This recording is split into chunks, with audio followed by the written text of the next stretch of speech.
Hej og velkommen til Fantasy League, Premier League Edition.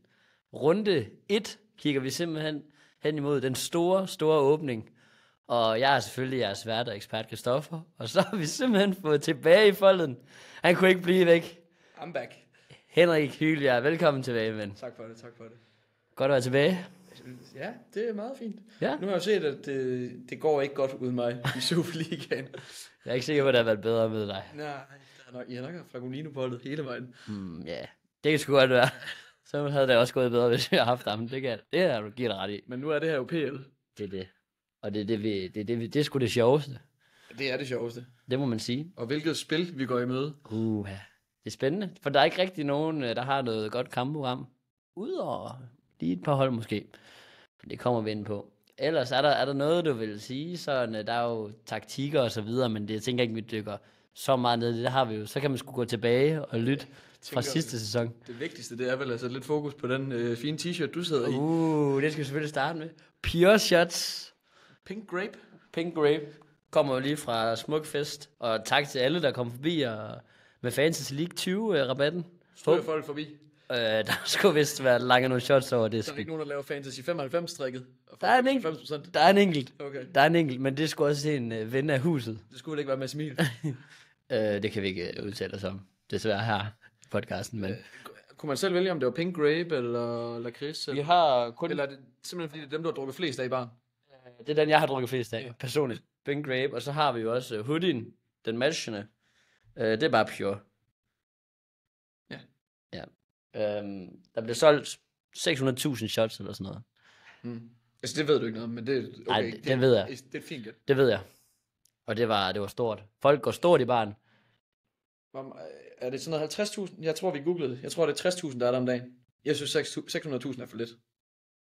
Hvis vi men er det ikke 60.000 i alt, tror jeg måske, over hele... Var det ikke om dagen, til? Er det ikke i alt? Ja, om dagen. Om dagen. Ja, okay. Det er for lidt? Jamen, det må vi tage til efterretning. Men de koster også 33 stykket, så kan du bare begynde at gange op. Så er der vist lidt at hive alligevel. Det kan det egentlig også være, at vi skal videre fra Smuk-podcasten og så over i noget PL. Lad os gøre det. Og jeg tænker egentlig bare, altså, springer ud i det. Altså, taktikken den er lagt. Du skal bare lave det bedste hold muligt. Yes, check. Til alle runder. Så lad os bare starte med at kigge på kampprogrammet. Ja. Yes, sirs. Og kampprogrammet, er der nogle ting, du har bidt mærke i her fra starten? Jamen, jeg kan vel ikke rigtig bide mærke noget kampprogram inde på holdets side, kan jeg det? Eller kan man godt se det nu? Jeg kan ikke finde ud af det. Hold kæft. Lorte setup, de har fået lavet. Jeg overvejer, om jeg simpelthen bare skal boykotte holdet. Altså, jeg bruger flashscore og alt muligt andet, og det er heller ikke sådan super godt. Det hele er lort. Ja. Altså, du ved ikke, hvor mange point du har, du kan ikke finde dine spillere, og du skal unklikke og klikke. Og... Det fungerede super med, at man lige kunne klikke ned der, så man kunne se... nu skal jeg ind i runder her, og så skal det fungerer simpelthen nu faktisk. Nej, men det gør det ikke, fordi så skal jeg jo til at... Altså, så skal jeg trykke sådan her. Okay, det er en lang omgang. Men det holder heller ikke. Så skal jeg til at... Så kan jeg kun se en runde ad gang. Jeg vil jo gerne have dem... Ja, det er lort. Det er lort. Ja. Nå, for det er nu fikset. Men der er jo stadig et kampprogram. Ja. Hvis man kigger uden for holdets regi. Der er trods alt nogen, der har lavet et program. Der vil jeg sige, jeg synes faktisk, at Chelsea, som måske det eneste hold, har et godt kampprogram til at starte ud på. Ja. Kommer jo lige fra en klub VM sejr. Den vigtigste turnering i verden. Som nogle af vores kammerater synes. Starter hjemme mod Crystal Palace, og så har de West Ham og Fulham i de kommende kampe, som jo egentlig alle tre kampe, hvor de kommer til at være rimelig store favoritter. Det synes jeg, det er meget pænt. Jeg synes også, der er også noget med Chelsea, at problemet med dem har jo tit været, at de har haft 40 spillere, så det er svært at gætte, hvem der spiller. Jeg synes, mange af pladserne nu er sådan rimelig settled. Ja. Også nu, når Colwell ikke gider at spille fodbold. De har været ude med lugen. Ja. Må man sige. Så Chelsea er noget, man skal holde øje med her. Ja. Jeg har også bare lige skrevet City ned. Jeg tror også, de kan gå hen og blive gode i år. Haaland ser varm ud her i opstarten. Har Wolves ude, Tottenham hjemme, Brighton ude, United hjemme. Altså hvis man kigger på sidste sæson i hvert fald, så 2 hjemmekampe mod Tottenham United, det var i hvert fald ren guf. Ja. Men de ser også lidt bedre ud, end de gjorde sidste år, så måske de ikke er lige så nemme, de 2 kampe. Men ellers er det jo man tænker sige, at de i hvert fald er rimelig store favoritter i begge de kampe. Det er godt at høre, at du har styr på, hvordan de har klaret det preseason, de forskellige spillere, fordi det er ikke noget, jeg giver en fuck for. Nej.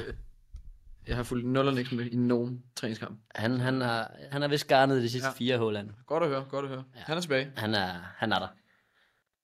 Men udover det, så er der vel ikke rigtig... Jeg synes ikke rigtig, der er nogen hold, der står og har topkampprogram over en længere periode. Tottenham starter ud med en rigtig fin kamp hjemme mod Burnley. Liverpool, det samme, en hjemmekamp mod Bournemouth. Og så har vi Brighton også hjemme mod Fulham, som jo nok er det, der kommer til at være de store favoritter, hvis vi kigger uden for de 2, vi lige har nævnt. Ja, vi kan se også den her Liverpool 1,28, Tottenham 1,33, City 1,44, og så Chelsea 1,57. Ja. Simpelthen. Så der er nogle af de større hold. Men jeg synes også godt, der kan være, udover det, at der ikke er nogen, der har et program, der er godt over en lang periode, så kan der også være noget godt i at kigge lidt kortsigtet til at starte med, fordi der er så meget ukendt omkring transfervinduet. Ja. Stadig, som er rart nok, også omkring startelver, som er rart lige at få plads, inden man kigger alt for langt frem. Ja. Ja, dårligt at sige, Tottenham, de har en god første kamp, så har de så City ude, det er jeg med på. Den er lidt grim. Ja. Men så har de altså Bournemouth, West Ham, Brighton, Wolves, Leeds. Det er altså okay. Ja. Så der er lige den dumme kamp, der falder lidt tidligt, men ellers så har, altså, det er selvfølgelig også Tottenham, nu skal vi lige se, altså, hvor de er henne af her. Men ellers så har de altså et okay program, synes jeg, ud over den her anden kamp. Så også bare lige noteret, Aston Villa, de har så Newcastle i den første, men de ser jo ikke sådan super kørende ud i forhold til, hvis Isak heller ikke spiller og så videre. Og så har de Brentford, Crystal Palace, Everton, Sunderland, Fulham, Burnley. Så de møder ikke sådan rigtig nogle gode hold. Nej. Det er okay, altså over mange kampe, hvis man skal kigge på en af de få. Ja. Men det er selvfølgelig ikke, altså, de er nok ikke kæmpe favoritter. Nej. Men de møder ikke nogen af top 4 holdene i hvert fald. Jamen, det ligner, det er et fedt spil, vi går ind i møde her. Der er ikke sådan nogen hold, hvor man bare tænker, jeg skal have 4 herfra, og så 3 herfra, og så er den settled. Nej, fordi der er mange, du skal måske have 2 fra, så Everton skal du have 5 fra. Så er der ligesom ikke så mange tilbage. Grealish-træk. Jack Grealish-trækket. Så kan godt sige, så er der ikke så mange pladser tilbage. Ja, så var der nogen, der troede, de var smart at lave Trafford-trækket. Det er sgu Grealish-trækket, der virkelig... Det batter. Ja. 5 for Everton kan vi få. Han er vist til at gå. Så er det bare ærgerligt, at Grealish ikke er en af de 5 Everton-spillere, jeg helst vil. Jamen, det bliver nødt til at være. Ja. Men det er sgu egentlig også det, altså jeg har ikke noteret mig så meget mere faktisk i forhold til det. Det har jeg heller ikke. Men det bliver spændende i hvert fald. Meget. Men skal vi så ikke bare, altså simpelthen bare springe ud af det? Lad os kigge på nogle spillere og starte med målmandsposten. Og på mål, en post vi jo ikke giver meget for, ved jeg. Ja. Det er ikke noget, vi fucker med. Nej, og jeg vil sige... Hvordan er det i år? Hvordan ser det ud? Er der noget, vi virkelig bare skal bede om? Jeg vil ønske, at jeg bare kunne spille med 10 spillere og ikke have en målmand, fordi jeg synes ikke rigtig, der er nogen, der er gode. Altså, der er selvfølgelig elefanten i lokalet, Trafford. Starter Trapford? Ja, det kunne godt være en Trapford. Men man kunne lidt håbe, han starter, så man bare kan sætte ham ind, og så kan man droppe at tænke på det resten af spillet. Men jeg tror det virkelig ikke. Lige nu står han ifølge FPL her til ikke at starte. Nej. Så det er jo... Men det er klart, at hvis han starter inden, så er han en kæmpe must-have. Og så har du ham på 100 ud af 100 hold. Ja, skal du have 100 hold? Jamen, der er jo mange muligheder. Yes. Jeg er helt enig. Og så er der Keller her, 3,5. Han står så med en mindre skade.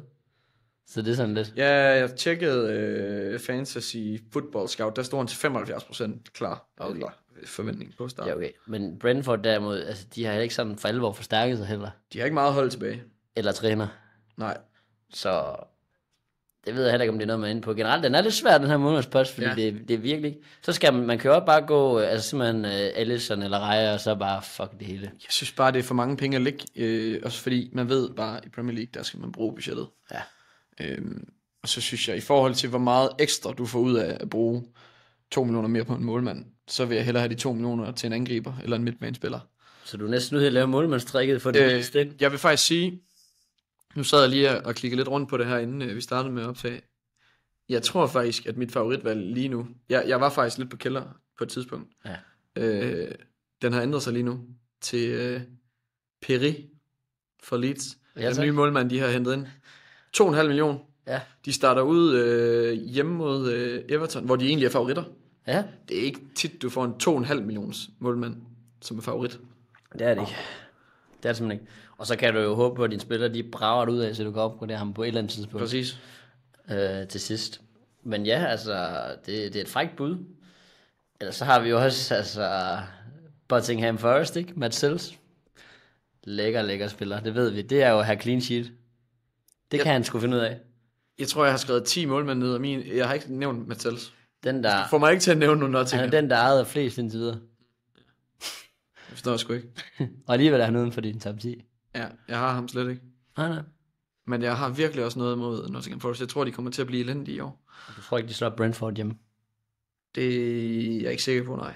Okay. Men de er selvfølgelig bedst bag til, og derfor giver det selvfølgelig mening, hvis man ved Nottingham vejen at kigge målmandens vej. Ja. Jeg har også noteret mig, nu skal jeg faktisk lige tjekke, om det er ham, der står til at starte stadig, men Weiss i Burnley-målet, han står stadig til at starte, fordi de har jo fået Dubravka, men som det ser ud lige nu, der er det Weiss, der står til at starte. Sådan en udkamp der mod Tottenham. Ja, men jeg vil sgu gerne have en billig målmand, altså. Han kommer til at få nogle redninger i hvert fald. Det er det. Lad mig sige det De sådan. kan jo ikke sparke på mål om foran. Nej, okay. Interessant. Der er også Clean Henderson, ikke? Ja. Ikke en super start. Men de kan sgu vinde mod Liverpool. Ja, og altså, når vi lige kommer forbi den start, så hedder den jo Nottingham hjemme, Aston Villa ude, Sunderland hjemme, West Ham ude. Det er okay. Det er ikke frygteligt, altså til en 3,5 millioners mand. Helt okay. Så jeg vil heller ikke afvise, at det også kunne være et valg, jeg kunne vælge. Jeg synes helt ærligt, der er 10 forskellige målmænd, du kan vælge. Der er sådan, at nogenlunde lige god. Ja. Fordi det er selvfølgelig er de dyre målmænd bedre, men du giver så også mere for dem. Bissou her står også til at starte for Aston Villa. Ja, han, så vidt jeg ved, er Emiliano Martinez ude i 3 kampe med karantæne. Ja. Så du har i hvert fald lige 3 kampe med ham, men jeg synes... Det er så mod Newcastle, Brentford, Crystal Palace. Ja. Det er ikke de bedste 3 kampe, du kunne få. Hvis det nu kostede 3, eller ja, det er 2, det. Så var det okay. Det er det. Kostede 3,5. Heller ikke dyrt. Men nej, altså jeg tænker, vi sætter et hold lidt til sidst. Ja. Så ser vi, hvad der bliver råd til. Ja, det tror jeg nemlig også. Det er sådan en, vi kan ikke klikke noget ind nu. Hvis vi kigger Trafford ind. Vi kan også bare klikke Alisson ind nu, og så bare fuck os selv over på resten af holdet. Ja, det kan så kan vi fuld minus her. Så får vi sgu ikke så vil vi sgu hellere have Rejer næsten.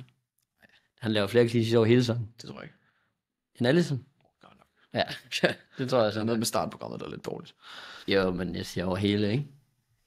Ja, okay. Men skal vi ikke bare hoppe videre for det? Jo, lad os gøre det. Og så hopper vi sgu direkte til forsvar. Eller måske lige, hvad var dit første valg, hvis du skulle vælge? Jamen, jeg er faktisk, jeg ved det sgu næsten ikke engang. Du er på Sells-vognen? Ja, det tror jeg sgu næsten. Ja, okay. Sells eller Pickford. Okay, så skal jeg sørge for, hvad koster Pickford? 4. Ham skal vi i hvert fald ikke have. Jeg skal sørge for, at der ikke er 4 millioner i banken til den sidste. Det er så det, der... Det er det, du skal. Der skal være short. Vi har kun 2,5. Fuck det. Desværre. Sådan. Okay, ja. Men ja, lad os så videre. Ja. Til forsvaret. Yes, sirs. Og i forsvaret, der har vi i hvert fald lidt mere kød på. Lidt flere spændende spillere, må man sige. Der er måske også et lille must-have derinde. Kan vi ikke godt sige det? Det vil jeg, så langt vil jeg faktisk godt gå. Ja, tak. Murillo. Til 3. Var det ikke Milinkovic, min? No. Murillo. Okay, ja. Kun ejet 3%. Ja. Har du andre, du tænker? Ja. Okay. Ej, nu er I måske? Ej, nu er det selvfølgelig. Citys nye venstre dør til kun 3,5. Ja. Det er lidt for lavt, er det ikke det? Det er for lavt til den offensive appel, han ruller med. Ja. Vi havde ham jo sidste år for Wolves, hvor vi også bare ville have ham ind, selvom de var pivringe Wolves. Ja, derude han nok kostet mere. Ja, det gjorde han også til sidst. Ja, det var så fordi han lavede så meget. Han lavede vist faktisk ikke så meget, mener jeg ikke, da vi havde ham. Nej. Det var sådan, han skruer næsten hver gang, men så alligevel, så gjorde han det overhovedet ikke. Nej. Men det kommer han til nu. Jeg kunne dog stadig godt se en situation, hvor han spiller en pisse dårlig første kamp. Ja. Og så tænker Guardiola, fuck det, vi skal have Guardiola tilbage på venstrebacken. Og så ser han ikke, han ser ikke spilletid derfra. Nej, det er det. Altså, det kan de godt finde på. Ja. Så det er det eneste, man lige skal have i mente. Men han står til at starte inde nu, og til den pris og den offensive appel på det hold, så er det ind med ham. Har du stor fidus til City i år? Nej, altså jeg tror, de kommer til at blive bedre end sidste år, men jeg tror ikke, de kommer til at vinde Premier League. Jeg tror stadig kun, de bliver 3'er. Okay. Ja. Har du det? Ja, jeg tror også, de bliver 3'er. Super. Ja, så det er vel okay for du. Good talk. Good shit. Ja. Ellers så har jeg også lige, altså, Luis Skelly er endelig blevet forsvarsspiller også. Ja. Koster 3,5. Synes jeg sgu også er okay for en Arsenal-spiller. Jeg er sgu ikke helt vild med det. Altså, Du er ikke pjattet med det? Jamen, jeg er bare generelt ikke så vild med deres startprogram. Altså, når man kigger helt kortsigtet. Jeg synes, United ude, det er sgu en lille bananskrald der, med den offensiv, de har fået hentet ind. Så har de selvfølgelig Luton hjemme, der er en god kamp, men så kommer Liverpool Luton? altså. Er de røget med i Premier League? Luton Leeds. Lutons bysbørn. Nej, giv det var Luton for Arsenal. Nej, Leeds, som jeg, altså de kunne godt gå hen og gøre et eller andet. De var gode i Championship, de bragede derudad. Det skal jeg ikke høre. De var nok direkte ned igen. Det er bare høre. det klassiske med alle 3 oprykker, direkte ned igen. Det skal jeg ikke høre, det der. Nej, de har, Leeds hjemme der, og så Liverpool ude. Jeg synes ikke, at det er et topprogram, det vil jeg sige. Nej, det er vi da enige i, men altså. Og også, kan du sige, hvor sikker du tror på, altså er han nailed on? Han er ikke nailed on. Fordi du har også en Timber, der kan spille i begge sider. Du har en Calafiori. Nej, Calafiori har spillet en del her, men han er så... Han er lidt, mange om. der er lidt med, han er lidt småskadet. Jo, men Timber skal jo også spille. Jo, men han får højre sving. Jo, men White kommer også til at spille. Nej. Du tror ikke, White kommer til at spille over? Nej, Timber han spiller. Ja, Timber er bedst. Jamen, derfor spiller han også. Ja, men han kan godt spille på venstre også. Nej. No. Ja. Good Vil du høre, hvem jeg har? Ja. Jamen, jeg har faktisk mere eller mindre hele Chelsea bagkæden. Ja. Reece James er jo blevet rykket en del op som midtbanespiller.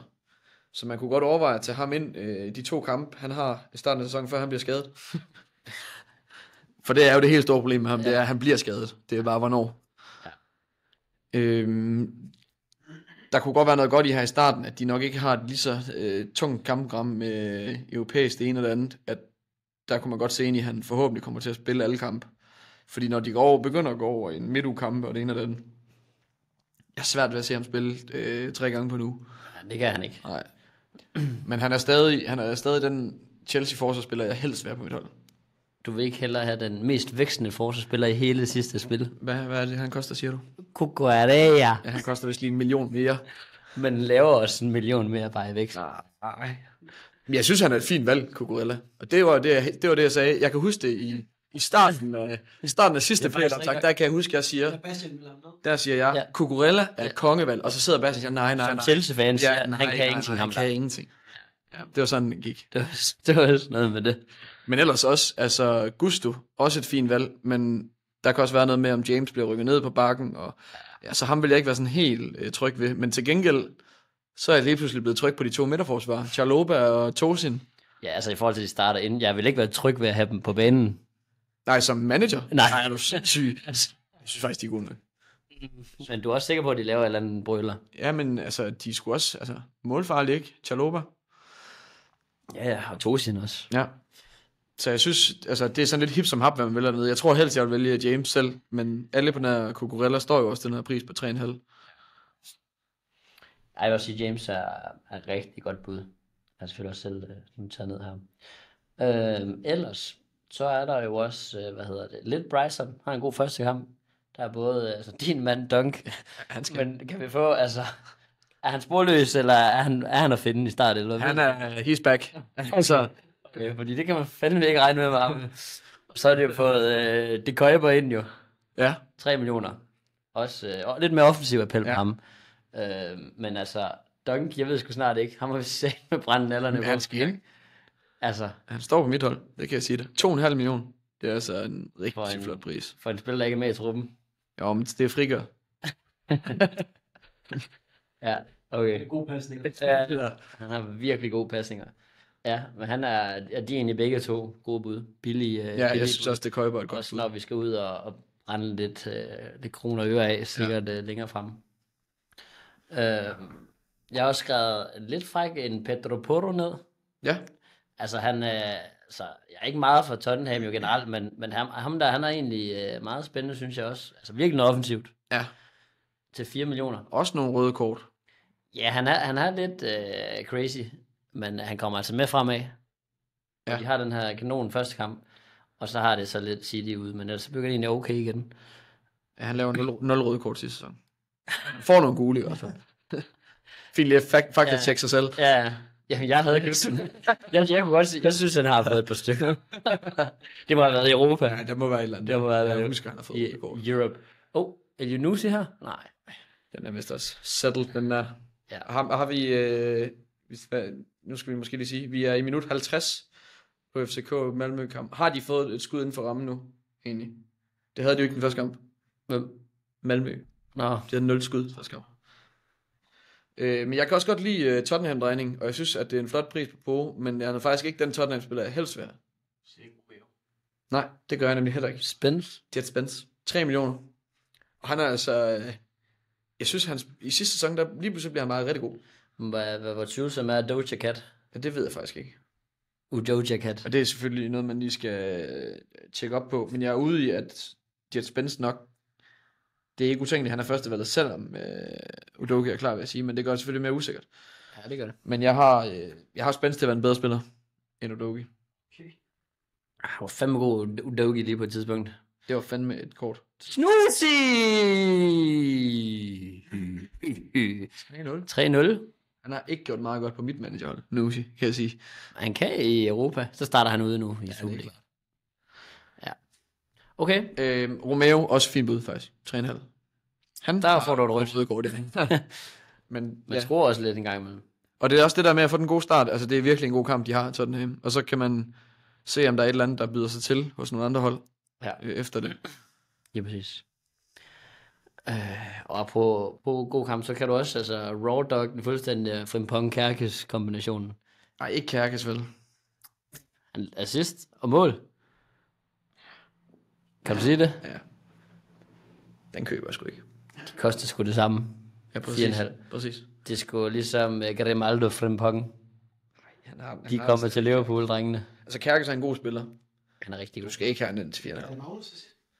Nej, det er vist bare Larsen. Juanan. Jeg er enig i, at Frimpong er bedst af ja, men jeg synes, man kan godt lave et sats og køre dem begge to ind. Jeg er ude i, Frimpong faktisk er et kongevalg. Altså, han kommer til at flyve op og ned. Der er også mange 1%. Jeg så dog flere hot takes, at Bradley kommer til at spille flere kampe end Frimpong. Det er et hot take. Det er et hot take? Jeg kommer til gengæld til at sige, jeg tror også Robertson stadig kommer til at stjæle kampen for Kærkes. Ja. Jamen, så står vi jo begge to med, at de ikke spiller nogen af dem. Ja, og så er det ikke så god valg. Men det er også det der med, at det skulle lige få budgettet til at gå op. 4,5 er alligevel lidt meget at lægge for en forsvarsspiller. Ja. Men hvis man skal gøre det, så skal det i hvert fald være sådan en, hvor du også får den der offensive appel, som du gør hos dem. Ja, præcis. Ja. Har du mere på den? Nu skal jeg se, om jeg kan grave mere op. Ja, tak. Jeg havde noteret Van Dijk, men det er også mere bare som en spiller, du kunne melde ned. Og, vil du ikke hellere have Van Dijk eller Frimpong? Jeg vil hellere have Frimpong. Så den melder jeg bare ned. Den melder jeg selv ned igen. Ellers så synes jeg egentlig, at det stopper lidt der. Ja. For mit vedkommende. Også for mit. Jamen fedt. Så hopper vi sgu da bare videre. Lad os gøre det. Til midt. Yes, sirs. Og på midtbanen, der er jo også nogle spillere derinde. Er det ligesom forsvaret, er det Chelsea, der går igen her, Henrik? Jeg har i hvert fald noget Chelsea til dig. Ja, tak. Jeg har den første Chelsea-spiller, jeg har til dig. Det er Pedro Neto. Pedro. Og ned som midtbane, ja. Fedt. Ikke fordi han brager managerpoint ind til sit hold, som regel.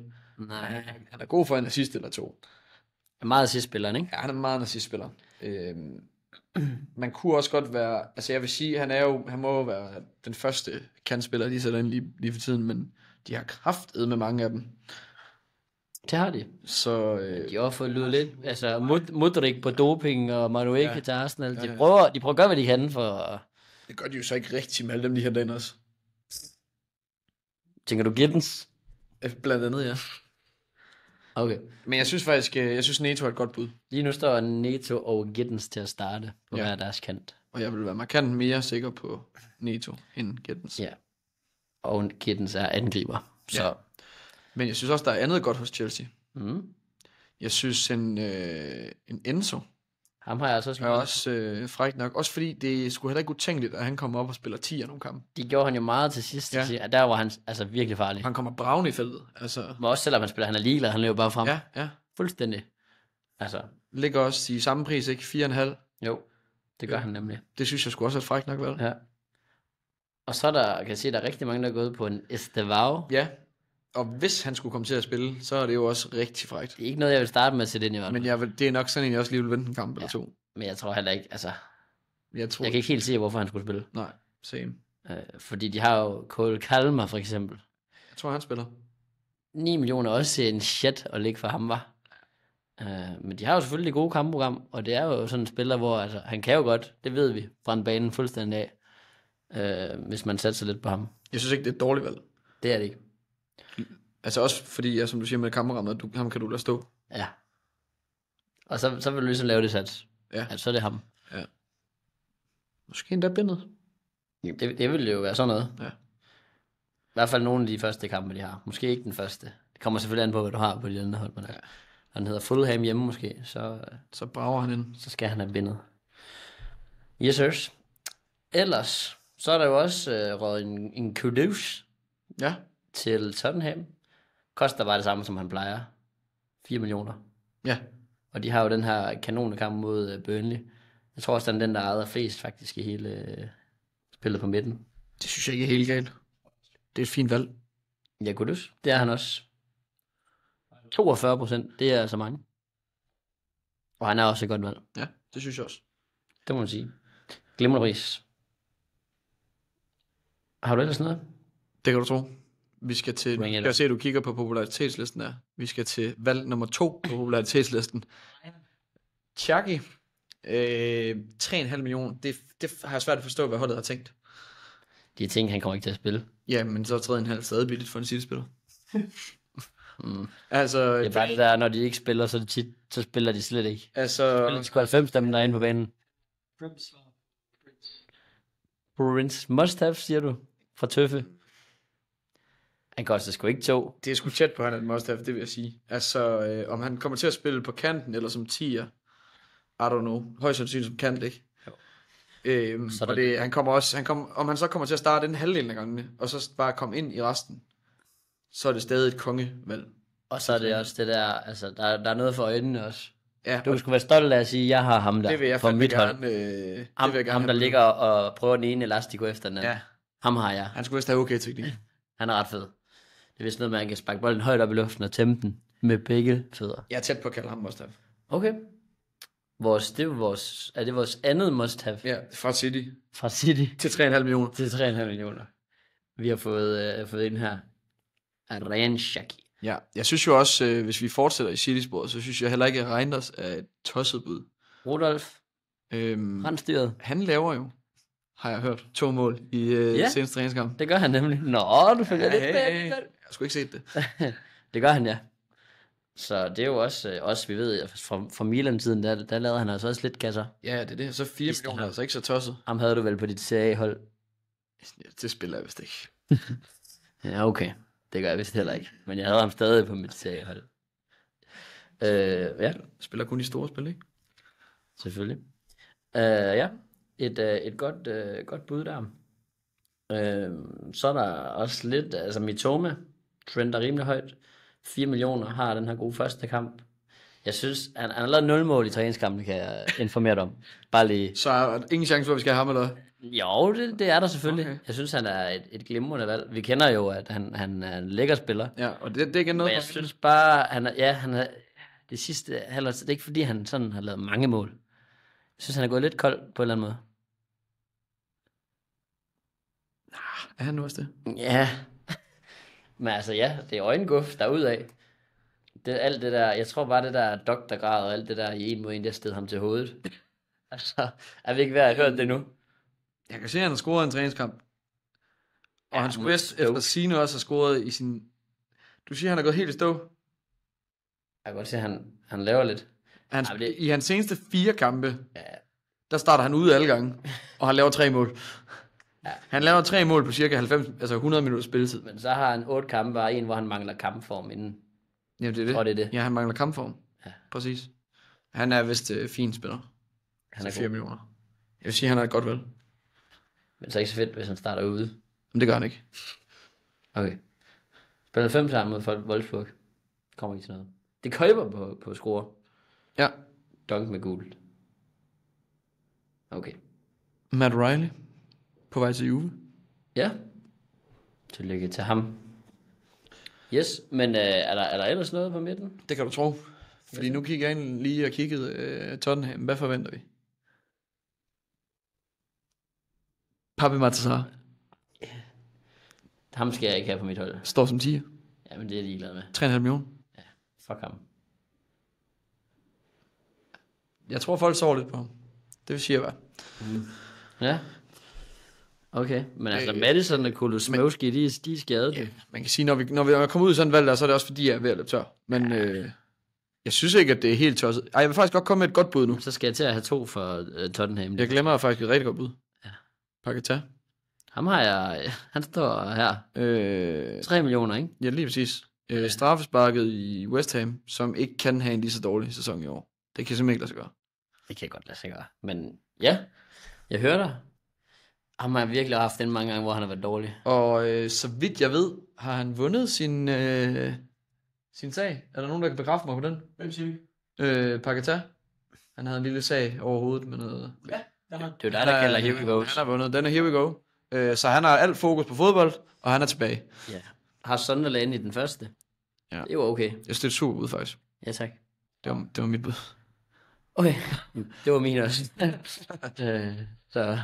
Så har jeg heller ikke mere. Nej, jeg har en sidste. Og det er så den eneste, jeg kommer til at nævne for Everton. Men Garner, hvis man skal have noget rigtig billigt, så koster han 2,5. Og jeg tror, han kommer til at spille... 2. Han koster 2, ja. Det er simpelthen endnu bedre, end jeg sagde. Du kan få Dewsbury Hall til 2,5. Ja, det er måske faktisk heller ikke helt tosset. Det er måske faktisk bedre. Nej, det synes jeg ikke. Fordi at, altså, er han ikke det skal være for at spare pengene. Jo, men jeg vil gerne bare spare pengene. Jo, hvis I får et mål mere for 0,5 million. Ja, på en sæson. 3 mål mere. Altså, lad mig nu snakke. Det er måske, det er cirka det samme, synes jeg. Okay. Hvis man skal have noget billigt, så kunne det godt være, være nogle bud. Ja. Glimrende. Så er vi vist også ved at være igennem. Nu er vi igennem. Fedt. Jamen, så lad os op til angrebet. Yes, angrebet. Lad os se. Hvad har du til os? João Pedro her. 5,5 millioner. Chelsea's nye nier. Har gjort det godt i preseason. Vundet VM med Chelsea. Det er den første angriber, vi skal ind omkring. Tænker du? Den, der ejer flest. Hvorfor ikke? Ja, okay. Han er dygtig. Ja, det er han. Og han kommer, har det gode kampprogram. Jeg tror, han kommer til at blive top for Chelsea. Ja. Lækker spiller. Ja, virkelig. Lækker spiller. Også for øjnene, må man sige. Og 5,5 er faktisk en pæn pris. Ja. Men jeg kan høre, at du gerne vil snakke lidt om Haaland måske. Ja, noget Haaland, Salah. Altså, du skal jo, jeg er ude i, man skal jo bare have en af dem på sit hold, fordi det er en af dem, du vil have til at være anfører hver gang. Ja. Og så er det så det, hvem? Og så jeg er klart mest på Haaland. Jeg er klart mest på Haaland også. Ja. Billigere også. Ja, helt enig. Så Haaland skal jo bare ind, og så skal han være anfører. Ja. Og så kan vi ligesom snakke om de 2 andre angriber. Og der vælger du så Pedro at snakke om. Ja, det synes jeg er fint. Som jeg synes er fint. Lad mig nu snakke færdig. Ja, så kan du kombinere ham med en... så det skal være lidt billigere jo. Vi kan jo ikke, altså... Ej, det kan ikke være Salah den anden. Så bliver det et fjollet hold, vi får for resten af pengene. Men det kan jo være en anden. Det kan være Gakpo, for eksempel. Ja, det kunne det godt være. 5,5 millioner er okay. Fået sin venstre kant nu, når Luis Diaz er væk. Shota er også væk. Han er rest in peace. Ja, simpelthen. Så Gakpo sidder fint på den kant, der er lige pt. Nunez også væk. Here we go til Napoli, eller? Det kalder jeg vist tidligt. Ja, der er så lige lidt, hvor han rører hen og sådan noget, men det kan man sgu altid se til sidst. Det er sgu også det der med, når han lægger et billede op med blå balloner, så er jeg sgu da sikker på, at han skal til Napoli. Det er det der gender reveal. Han har fået en dreng. Helvede, jeg er ikke med på alle de der skide tendenser og trends. Ja, det der so me. Det går ved til Napoli. Det er det. Jo. Det er det ikke. Blå balloner. Det er sgu Jordan Jensen. Ny Romano i svøb. Ja, tak. Men altså, Liverpool har jo faktisk lidt forskellige. De har også deres nye indkøb, Ekechikeke, 7,5 millioner. Han scorer godt nok en kasse her. Jeg skal bare se noget mere. Fin mål. Jeg synes ikke, han ser god ud. Jeg føler, han flagrer for meget. Jeg vil godt love... Han flagrer for meget. Han flagrer alt for meget rundt. Han står ikke inde i boksen som en nier. Han vil ud og deltage i det hele, og det... Jeg jeg skulle lige til at sige, det bliver dumt at købe ham ind nu, når Isak står der lige om lidt. Ah. Og det er jo faktisk en problemstilling, man bliver nødt til at tage lidt stilling til, fordi når Isak går til Liverpool, så skal du jo have Isak. Ja, tak. Altså, så er han kæmpe must der. Og du skal have Haaland. Ja, og så skal der ligesom spares på resten. Så er det jo Garner, og så skal du både have Garner og Drishbridge Hall. Ja, hvis der er sådan billigere. Og 2,5 millioner keeper for Leeds, Peri. Så kører vi. Men hvis vi lige skal gå igennem Liverpools angriber, fordi de er jo... Men vi mangler vel kun en. Skarp nok. Vi mangler jo egentlig... Eller vi har ikke rigtig nævnt Salah, men han er der også. Det har vi har nævnt. Ja, fint nok. Og så er der Wirtz. Hvordan vil du egentlig power rank dem på dit hold? Lad mig se her. Og vi tager selvfølgelig prisen ind også her. Ja. Jamen, jeg vil sige... Salah, han er jo nok dyr. Det er helt vildt. Salah gang på lidt tæt, synes jeg, mellem de to. Men altså, Salah er fed, så jeg siger Salah 1. Så kører jeg gang på. Så kører jeg Wirtz, og så kører jeg Ekechike. Jeg har Salah som min tredjeplads. Nej. Jo, men fordi hvis du allerede har Haaland inden, så... Jo, men det var jo ikke det, vi snakker om. Jamen, det har du. Det er vi jo blevet enige om. Jamen, så kan jeg jo ikke have Salah lige meget ved. Jo. Så bliver det vold. Okay, ja. Så du har også Salah på din tredjeplads?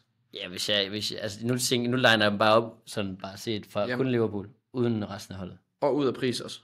Ja. Okay. Jeg vil sige Gakpo, Wirtz, Salah, Ekitike. Chiesa, Doik. Ja. Doik måske foran. Doik som 6. Nej, jeg kunne faktisk godt være foran Chiesa, fordi han er lige... Han brager. Magnus. Kan han så blive skiftet ud? Skift ham ud. Nu har vi fået en ny jingle jo egentlig. Han har lige pludselig fået travlt med at spille. Jamen, han er travlt. Han laver gasser. Ja. Det var fandme fedt. Han laver bare mål. Og kæft, han har egentlig lavet mange mål, faktisk. Han laver virkelig mange kasser. Men han er så lige blevet skadet. Here we go. I hørte det her først. Under 2 timer, halvanden time. Det var fordi, at de lige tog trofæet. Han blev skadet mod Liverpool. Vi skal have lagt det her afsnit hurtigt op, så folk de hører det her. Men er det ikke lidt fjollet at købe en, de lige har skadet? Har de skadet ham? Han bliver skadet. Det er en fin assist, den Uzi. Den der. Ups. Jeg bliver hævet helt ud af det nu. Ja, det var det der Liverpool Power Ranking. Det var lidt ligegyldigt Liverpool Power Ranking også, fordi vi skal jo ikke have... Altså. Nej, men det er bare for at sige, jeg synes faktisk også, at Wirtz er et spændende bud. Ja. Men lidt mindre spændende end Gakpo. Hvis det var midtbane, ikke, så var han sæt med must have næsten. Ja. Men det er han jo ikke. Nej. Hvad har du ellers på bedring her? Strikers? Jamen, bare Solanke, eller? Nej, jeg vil sige, der er jo en spiller, der har en svær første kamp fra Bournemouth. Starter ud mod Liverpool ude. Så jeg siger ikke, jeg vil ikke have ham i hans første kamp. Men når han først er færdig med den kamp, så hedder den Wolves hjemme. Og så hedder den, han er så god en spiller, så ham tror jeg faktisk bare, jeg skal ind. Evan Nilsson. Ja. 3,5 millioner. Så vil jeg jo gerne smide fuldkrog ind til en mand, du kan smide ind, og så skifte ud igen. Der er nemlig det med, at man kan kigge på en god første kamp. Og så kigge over på Evan Nilsson for kamp 2. Og der kunne fuldkryg til 4 millioner godt være et okay bud. Jeg har faktisk et bedre bud. Ja. En billigere mand hiver lidt bankrenter. Igor Thiago for Brentford. 2,5 millioner. Kommer til, jeg giver ikke noget for træningskamp. Det viser sig, at Fuldkryg har scoret i alle træningskamp. Så han skal ind. Jeg giver ikke en fuck for træningskamp. Han er brandvarm. Måske Fuldkryg er faktisk bedre. Altså. Hvem nævnte du? Hvem var det? Thiago. Chris, du har også spillet god træningskamp. Det ved jeg da. Jeg har også scoret en gang. Ja, du har ikke spillet i Premier League. Det har ikke heddet dig til Premier League. Det er faktisk rigtigt. Thiago er det ham, der har... Ej, de spiller fodbold FCK. Robert igen. Hvem fanden har brug for Ajuri? Når man har Robert. Ej, det koger i parken. Det er helt vildt. Og vi har også en mand i marken. Vi har Quizmaster. Trader. The Trader. Den trojanske hest. Ja, er inde selvfølgelig at gøre vold på Ekstrabladet. Livet surt for Ekstrabladet. Ja. som jo ejer holdet. Gør det ikke det? Jo, det er Så sikkert kunne dem, der han har, måske det er sikkert dem, der har lavet om i Det er systemet. 100% dem. Vi kan slet ikke finde rundt. Nej. Og De det, har, er så, de har sikkert beholdt den gamle platform, og så har de givet os det her lort. og det er så også derfor, vi har trukket stikket til Bejder. Ja, udover hvis han kan komme med en quiz. Ja, så kan Så jeg er, godt vi, tilbage. så er vi klar. Fedt. Okay, Ivan Nielsen her, 3,5. Ja, men det er jo Måske ikke lige til den første kamp. Det er selvfølgelig ikke så meget nu, men det er bare noget, man skal have i sine tanker i forhold til måske en anden billig angriber for en kamp. Ja. Det kunne være Igor Thiago, der jo, God i FM, var det ham? han er jo deres rekordkøb. De gav jo 250 millioner for ham for et år siden, og har så været skadet hele året. Ja. Men kom fra Klub Brygge, hvis jeg ikke husker helt forkert, hvor han brager dåser ind. Og det meste, jeg har taget ud fra. Han laver 18 mål i 34 kampe. Det er jo svært at se ham meget, når han er skadet hele tiden. Men han er klar nu i hvert fald. Ja. Og det er en god pris. Fint. Det kan jeg godt lide. Ja. Ej, Neo Watkins, eller ham, han er ikke værd. Watkins er værd at nævne i den forstand, at ham skal man ikke have ind. Ollie. Han er simpelthen for dyr. Han koster, han plejer, de der 8 millioner. Ja, det er for meget til deres kampprogram. Ja. Ja, de har det okay. Har sgu da okay kampprogram. Det er ikke en af de værste i Premier League i hvert fald. Brentford, Crystal Palace, Everton, Sunderland, Fulham, Burnley. Hvis jeg lavede 7 hold, så ville han ikke komme ind på det eneste, det tror jeg ikke. Og jeg vil have ham på et. Okay. Med bind på hele vejen igennem, du. Jeg har også en anden billig mulighed. Nu sagde jeg faktisk, at jeg ikke vil nævne flere Everton-spillere, så kommer jeg til at gøre det alligevel. Beto. En ja. Og det er igen den der med, at man kan skifte over efter kamp 1. Men en okay første kamp, de har. Så Ja. han kunne godt være en mulighed. Beto, fint. Ham kan vi jo godt lide. De har jo Brighton hjemme, Wolves ude, altså ikke så skidt. Nej. Men der kommer jo nok noget, man hellere vil skifte ind til den tid. For eksempel Ivan Nielsen. Ja, Ja. Jeg har ikke så meget mere, faktisk. Der er jo selvfølgelig Gyökeres, har vi nævnt ham? ham har vi slet ikke været omkring. Han skal da også nævnes. Hvad siger Arsenal FM-korrespondenten her? Og ham der, han kommer til at lave kasser. Hvor mange mål kommer han til at lave? Han kommer til at lave 18 mål. Fuck, jeg ville lige have taget et bet på dig, må han lede under 20. Ja, det gør han. Du er fuldstændig enig med mig. Jeg Jeg siger, han laver 15, hvilket også er fint. Ja. Men han kommer ikke til at spille alle kampe. Nej, fordi de har jo, Cobra Kai har været i fitten og ser hurtigt ud. Er han blevet hurtig? Han laver et åndssvagt mål mod Bilbao, hvor han ser rigtig hurtigt ud. Okay. Altså, Fordi jeg har jo altid været i Harvards fanklubben, som en af de få. Jeg har stået meget alene med fan. Jeg havde både tromme og trompet, altså i den fanklub. ja. Nu viser jeg den lige til dig her. Ja. Ja, lige, giv mig lige Er det sådan en, man som lytter går ind og kigger på efter? Er den så god? Nej, altså det er ikke det, men Så god. han ser bare vanvittigt hurtigt ud. Okay. Det er det, jeg vil gerne have, at du skal holde øje med. Simpelthen. Og så har du set Gyökeres. Prøv at se den her, ikke? Det her, det er det, du får for det 9'er. Bang! Ikke? Det havde Harvards nok også gjort, tænker jeg. Nej, det havde han ikke. Men ja, det er, han er da værd at nævne til de 8 millioner, men jeg Prøv at synes... se den her, ikke? Han ser godt rigtig hurtigt ud. Og så ulige Harvard, så løber han bare ned og sparker den ind også. Ja, det ligner ham godt nok ikke. Ja. Men igen, Han starter jo jeg er heller ikke, jeg er ikke så meget op at køre over Arsenals program, som jeg har nævnt nogle gange efter. Nej. Så jeg tror lige, jeg skal lige se ham an. Okay. Og hvis han så viser sig at være den nye Haaland, så rører han bare ind. Altså, Ja. Han er jo i hvert fald 4 millioner billigere. hvad koster Isak egentlig? Koster han også? Han koster 9. Okay. Ja. Fordi, Men Isak, du ved ikke, der kan godt gå nogle kampe, for han overhovedet kommer til at spille. ja, det er rigtigt. Men jeg tror, man står i en situation, hvor man gerne vil have Isak ind på et tidspunkt. Og noget helt andet er, at jeg tror, at os, der kommer til... Nu fortsætter jeg bare min Romano og kalder here we go på spillere, der ikke er nævnt nogen steder. Men Ja, det er fint. Isak røver til Liverpool. Ja. Visa røver til Newcastle. Ja. Visa 5 millioner. Det kan også godt være en spiller, du bliver nødt til at få plads til på dit hold på et tidspunkt. Ja. Og det er jo endnu en grund til at måske kigge kortsigtet på sit hold, og derfor synes jeg ikke, at Gyökeres lige er spilleren fra starten af spillet, for jeg synes ikke, at de har kampprogrammet til det. Nej. Så heller Pedro, ikke? Han kan godt blive en spiller for senere for spillet. Ja. Og så har jeg selv noteret ned en Dominic Solanke, som jeg så kan høre, det er ikke så smart, fordi han er lidt skadet. Ja, han er i hvert fald, det skal i hvert fald lige virkelig holde sig opdateret på ham. Men hvis han er skadet, Så har de jo også andre angriber, der faktisk er fornuftige. Richarlison. En Richarlison. Ja. Han, det synes jeg egentlig også er et fint valg til en første runde kamp. Jeg er lidt i tvivl, om han koster det samme. Jeg kan sige, at Solanke kostede 5. Tjekker lige, hvad Richarlison. Jeg tror, Richarlison koster det samme, faktisk. Det gør han. 5. Det synes jeg er godt bud. Ja. Til en første runde kamp. Ja. Jeg tror også, de kommer til at lave nogle mål, måske. Ja. Mod Burnley her. Ja. Burnley, der er jo ellers er kendt for at have en bravende sko defensiv.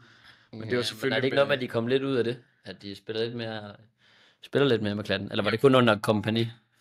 Måske de er gået væk fra det igen. Det var derfor, at de rykkede op. Ja, nu finder de for dig. Det er derfor, de rykker op. Nu nåede du at se det. Ja, de lukker ikke mange ind. De lukker 16 mål ind i 46 kampe. Det er brutalt. Det er faktisk voldsomt flot. Men det er så også med Citys nye målmand jo. Trafford. Okay. I målet. Så de lukker af. Men så bliver det sådan en kedelig 0-0. Og så havde de også Egan Riley i forsvaret, der er skiftet til Marseille. CJ. Ja. Så de er lidt svækket på den defensiv der, men det er i hvert fald, det var det, der bar dem op i Premier League. Ja. Må ikke de har fået nogle nye ind, så. Det må de have. Det har jeg ikke lige styr. Jeg har ikke lige styr på en Burnley forsvarsspillere. Der har heller ikke mange anbefalinger. Udover Weiss i målet. Ja. Har man du styr på? Ja, nu begynder jeg vist også at være der, er vi ikke det? Ja. Jamen, var det ikke det? Så skal vi prøve at se, om vi kan få sat et hold her. Ja. Og selvfølgelig en anfører også til runden. Så det springer vi ud i. Yes, og vi skulle nået til enighed omkring hold. Det var ikke de store diskussioner egentlig, det var sgu okay. Nej, de første 8 spillere vi jo nogenlunde enige om. Ja, og så var der sådan lidt, hvor vi kunne godt give lidt det sådan, det kunne være fint nok begge dele, og lidt frem og tilbage, men vi skulle lande på et hold her. På kassen, der går vi med dit lille målmandshack, Luca Perry. Simpelthen fordi, at der er ikke rigtig råd til andet. Nej. Det er jo ikke 60 times, men nu kigger vi også, vi ved ikke, hvilken målmand vi skulle ellers, der er ikke en, man virkelig bare gerne vil have. Nej, fordi vi skal simpelthen gå ned på for meget ude på banen, hvis det skal... Ja, præcis. Så han kommer på kasse. Så ruller vi, for at spare lidt også, Louis Dunk ind, i stedet for Køber. Der var lige 500.000 mere at spare. Så har vi Reece James og Must Have Aït-Nouri, indtil videre stående der. Så ruller vi en anden Must Have, Ryan Shaki. Vi kører en Kudus, så kører vi en Neto, og vi kører en Paquetá. Simpelthen. Og på top har vi Joao Pedro, Erling Braut Haaland og Cody Gakpo. Og Erling Braut, han får selvfølgelig bindet til første runde her i en udkamp mod Wolves. Ja. Ja. Simpelthen. Kan du fortælle lidt, er der nogle tanker, er der nogle små justeringer, vi overvejer? Jeg synes, det der står meget fint. Men vi havde jo også en Richarlison op at vende i angrebet, men lidt for meget usikkerhed omkring ham, og især på den længere bane, hvor en Solanke kommer tilbage. Ja. Måske allerede til første kamp. Vi havde også en Igor Thiago op at vende, i forhold til at spare nogle penge på angrebet. Ja. På midtbanen ville vi rigtig gerne have haft Mitoma, men blev nødt til at nedgradere til Paquetá, fordi der simpelthen ikke var råd til det. Nej. Og nede i forsvaret har jeg nævnt en Jet Spence op, der bliver kørt ned. Så glæder mig til, at han scorer i første kamp. Glæder mig til Reece James, han scorer i første kamp. Ja, tak. Men det er simpelthen holdet. Og så er der sgu ikke så meget mere end at sige, vi har lavet en miniliga. At vi har lavet en miniliga. Det er det sidste, vi mangler at sige. Så er der ikke så meget andet at sige, end at vi selvfølgelig har en miniliga, som vi skal hoppe ind og tjekke ud. Der er kæmpe præmie, har jeg hørt. Og hvad, har I talt om målsætning? Hvad mål i år? Jeg smider sgu en 0 på spil i miniligaen. Okay, I kan vinde Jensens bronzenål. Jeg har sgu snart ikke plads til flere hjemme i skuffen alligevel. Nej, ved du hvad. I kan vinde Jensens bronzenål. Eller man skal faktisk ikke tro, at de var så store. Nej, men få den der lille plakat, jeg har fået med til, hvor de siger, godt gået, og så er der sådan en signering af Jens fra holdet. Okay, det er måske ikke dumt. Altså, den vil jeg godt smide på spil. Gør du det? Ja. Fedt. Så smider en Pure Shots t-shirt i spil. Den er fucking gerne ved den til gengæld. Ja. Jeg har vist lidt flere end en. Okay. Jeg har taget lidt for læret. Nu kom vi... Sidste år var det jo top 1%. Det klarede Det kom vi. Gjorde vi ikke det? Og vi kommer ind i top 1. Men det spiller altså uambitiøst. Top 10? Altså, top 100. Top 100. Okay. Top 100. Er det ikke okay, hva'? Top 100 er målet. Ja. Så vi skal i pengene for holdet. Vi får selvfølgelig 15 fælleshold. Ja, selvfølgelig. Hvad så? Ja, skal vi have alle. Vi skal jo kunne have alle. Ja, okay. Top 100. Ja, det tror jeg okay. Hovedet på blokken. Det kommer vi indenfor. Yes. Jamen, så tror jeg ikke, der er andet end at sige tak, fordi I lytter med. For sat jeres hold. For meldt det til Miniligaen. Og så tak til dig, Henrik. Fornøjelse at have dig med igen. Sgu dejligt at se. Og Det var tilbage. Han kan ikke lave mål. Mokoko. Denied. Denied. Ja. Men held og lykke, og vi ses derude til runde 2